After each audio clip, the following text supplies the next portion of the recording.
My name is Joseph Hunter. I am a firefighter with the city of Sacramento, and why domestic violence and the Family Justice Center is so important to me is my family and I were victims of domestic violence. We lost my sister to domestic violence 8 years ago. Family Justice Center is so very important to me and my family specifically because of what it focuses on with prevention and how pivotal it's been in helping affect change when it comes to domestic violence. In our particular situation, had we had any program like this at the time, I know without a doubt it would have not only helped, but it would have saved my sister and it would have dramatically changed the course of our entire lives. On October 6, 2011, at 9:48 in the morning, I was doing training down in Modesto to help other firefighters become firefighters. And shortly after that, about an hour into my teaching, I was greeted by my fire chief, and he was in his full uniform. And they told me that my sister had passed away. And I knew right away what had happened, and I knew that she was the victim of domestic violence. I shortly then found out after that she had been beaten and hung for about 20 minutes in her own home by her husband. And based on her injuries, she had been fighting for quite some time to escape the situation. It changed the course of my life and my family's life forever. And she was by far not only the most powerful person in my life, but definitely my best friend. That's without a doubt the most impressive woman I've ever had the opportunity to call.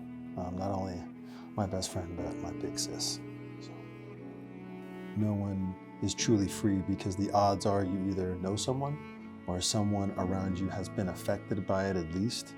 And it is more powerful than you can possibly imagine. And I'm just so thankful that people like myself or their families can come to a place like the Justice Center. I know that domestic violence is a very heavy word. A lot of people shy away from it, but realize it is something that's in front of us. It's an epidemic. It's continuing to grow every year. Places like the Justice Center only work on people volunteering, people helping, be an active participant. That's what we need. That's what everyone involved needs, is we need the community to rally behind this. And how you can do that is simple.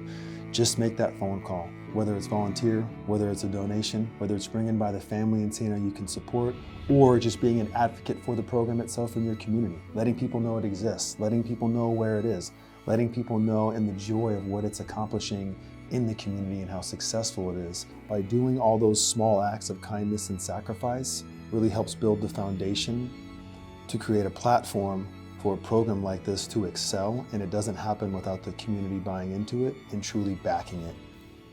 The biggest piece of advice that I can say to anyone going through any type of situation involving domestic violence, man or woman, is number one, don't give up. Number two, be strong.